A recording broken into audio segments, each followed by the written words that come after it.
Rolling?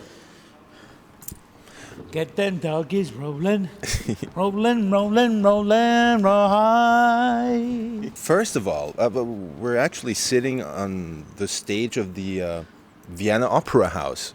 And it's for a reason you're going to play here, some hard rock. How does that feel? Well, it's always a little bit overwhelming. I mean, I look around here and it brings back a little bit of the memory. Just recently, I had my first ever experience of playing the Royal Albert Hall with the legendary Paul Rogers. So that was another mark I could cross off of my list of things I've done. So, and this is another one I could cross off because it is a beautiful history. I'm very, very into history, and I just feel I'm sorry that it's taken me so long to come back to this area, to Vienna, and it brings back very good memories, crazy memories too.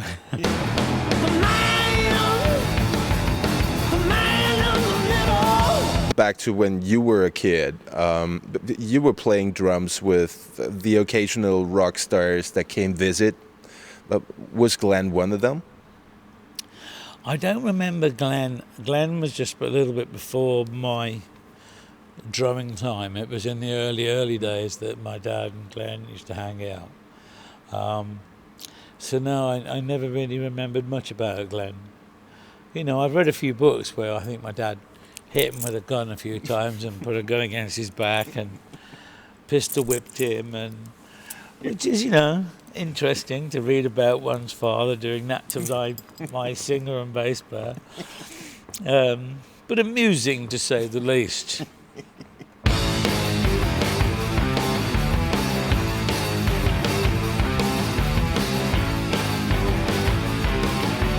I guess I'm right when I'm saying that the second album, the second BCC album, is more of a drum album than the first one.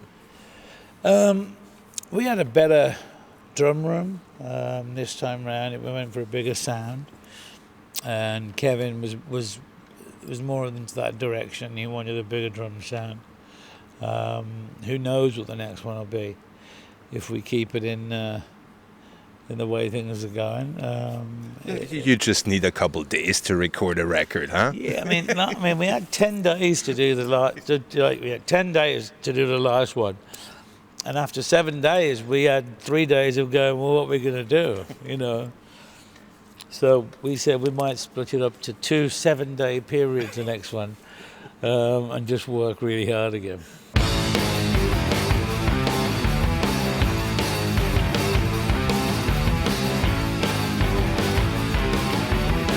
Well, speaking of your drum kit, it's right in front of us. Yep. You kind of switched back to your old love, put it that way. Yeah, I did. One of the things I've been so used to playing, when I joined Foreigner 5 years ago, I went back to the old one rack tom and the more Bonham traditional setup. But what everyone forgot was when I started out, that was my setup because I was so into Jeff Porcaro. And drummers like Mel Gaynor and Phil Collins. So I went back to more of my other influences. So now with this band and its original stuff, I get to be all the other all the other drummers I'm really, really into get to come out of the closet on this, if you know what I mean.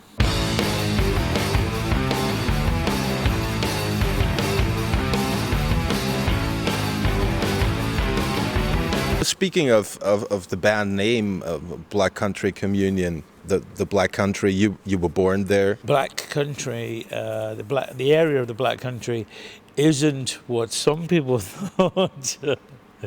You guys grew up in the ghetto? No. It had nothing to do with that. It was an industrial, steel, coal area. Hard working class. Just you know, you worked hard in those towns, and I grew up in that environment, very working class, and you know, weren't there for long. You know, within a couple of years, Dad had, you know, by the time Dad was 20, he was already on Led Zeppelin, you know, 2 or 3. So He was a rock star then. yeah, all of a sudden we had 12 cars and a swimming pool and but we still, you know, Dad and my mum always kept their feet on the ground. You know, they did not do the glamorous lifestyle. So the Black Country itself was a very hard-working thing, and I think that's why a lot of the harder music, heavier music, I mean, the Black Country was the home of Black Sabbath, Judas Priest, you know, just to name two of the, you know, some of the two of the big, you know, Led Zeppelin, you know, half the band were from Led Zeppelin were from there, from that area.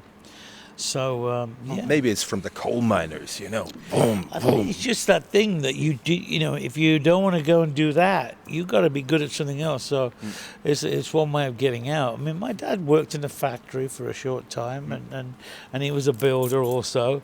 So when he got too cold on the building site, he would go and work inside the factory. He knew he had to be good in something else.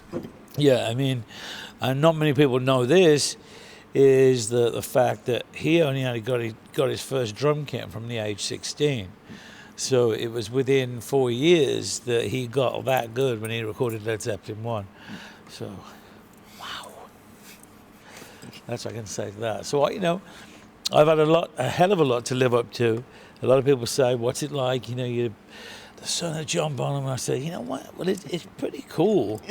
You know, no matter what I do, it doesn't really bother. It doesn't. No matter what I do, it will always be because he was such an icon and such a huge iconic band.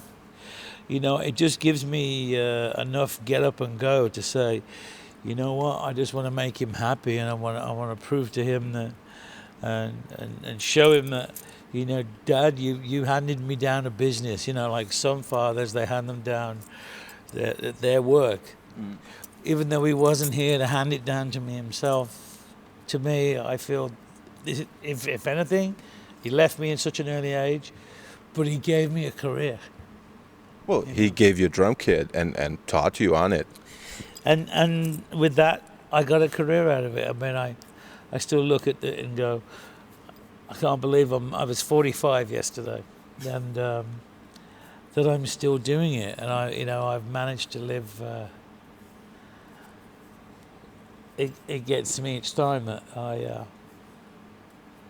my dad was only 32 when he passed away, and he achieved so much, and I've outlived my father, and it's pretty heavy, yeah. Oh well, there's still a lot to do, man. Exactly. So I still feel like a child. I have 2 children myself, a daughter 18, and my son. Jagger at 15, my daughter Jazz, and I still go, hold on, I'm not responsible for myself, so who's going to be responsible for you? So it's very easy to become like that in a musician. You can stay a child for a long, long time because you have people that do things for you.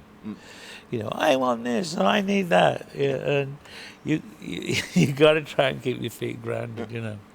Yeah, now you got kids that they're gonna tell you that you need it and you have to do something. Hey, Dad, gotta do this. My kids can be the cruelest kids in the world when they want to be. It's like my one daughter, when she wants something, she'll go like, Dad, well, you know, if you're anybody, you can get me tickets to see this, you know, you can get me tickets to see that. And then the next minute it's like, if I can't do it, see, Dad, you're nobody really, aren't you, you know. But, you know, she's a good kid.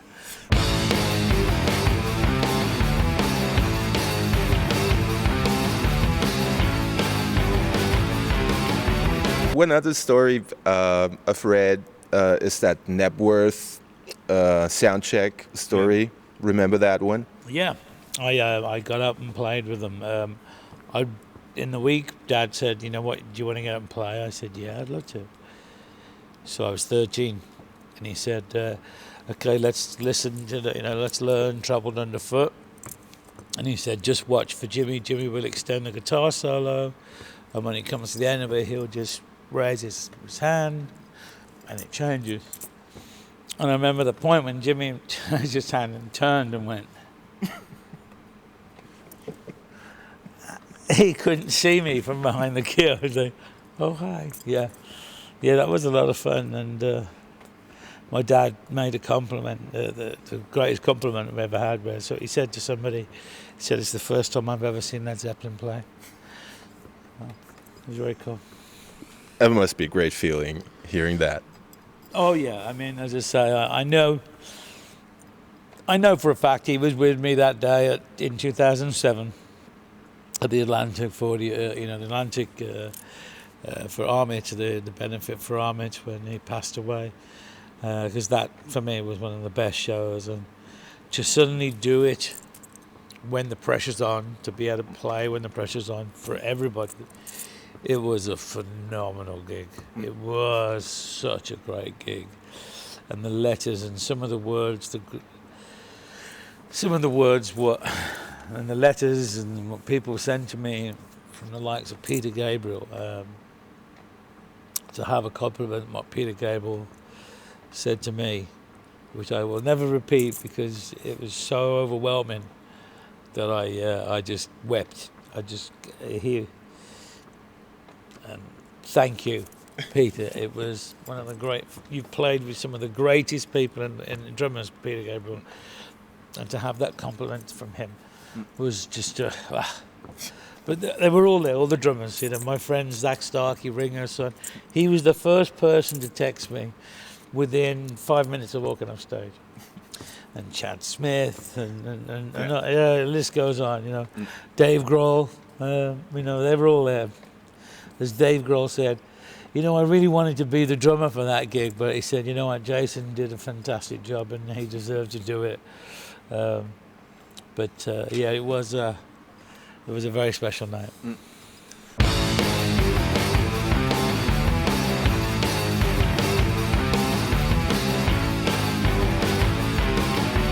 One other thing, aside from the music, for years and years, you were riding motocross. You were racing actually. But are you still doing that? I still have a very, very large collection of motorcycles. Yes, I have some wonderful parts actually of bikes. David Philipparts, who was the world champion 2 years ago in the MX2 class. I have basically his 450 Yamaha from Ronaldo Yamaha, who sent it over to me. And I got a bunch of, I made really good friends with Ricky Carmichael and the great Belgian riders, Stefan Everts, and the Finnish. I'm a classic. I am like the geek motocross journalist. You can ask me who. I'm just trying to think of of some of the Austrian guys now, and I'm drawing a blank, which is not usually like me. Well, but there was quite some famous one, Heinz Kienigardner. You might remember him. Yes, I do remember Heinz Kienigardner. Yes. Was he Austrian? Oh, yeah. There was so many. I mean, there was one of the great French riders as well, was Bruno. Just remember, he was a real showman. And Vimon, I know Gaston Raya. I go way back to Gerald Wolstink, the great Dutch dentist. He was this huge, big guy. And I went to all the Grand Prix. I was a huge fan. Håkan Karlqvist, the Swede, was the notorious racing in Namur. When he had such a lead from the second place guy, there was a beer there's a bar on the track by the side. He stopped, he drank a beer and continued on and still won the race. Hi, this is Jason Bonham from Black Country Communion, and you're watching MULATSCHAG. It's the only TV show that you need. And I'm available for bar mitzvahs and parties, and I'm welcome. Hello, a little do the dance. Hello, Michael Jackson. Hello, yeah. Yeah. Going down the elevator. MULATSCHAG!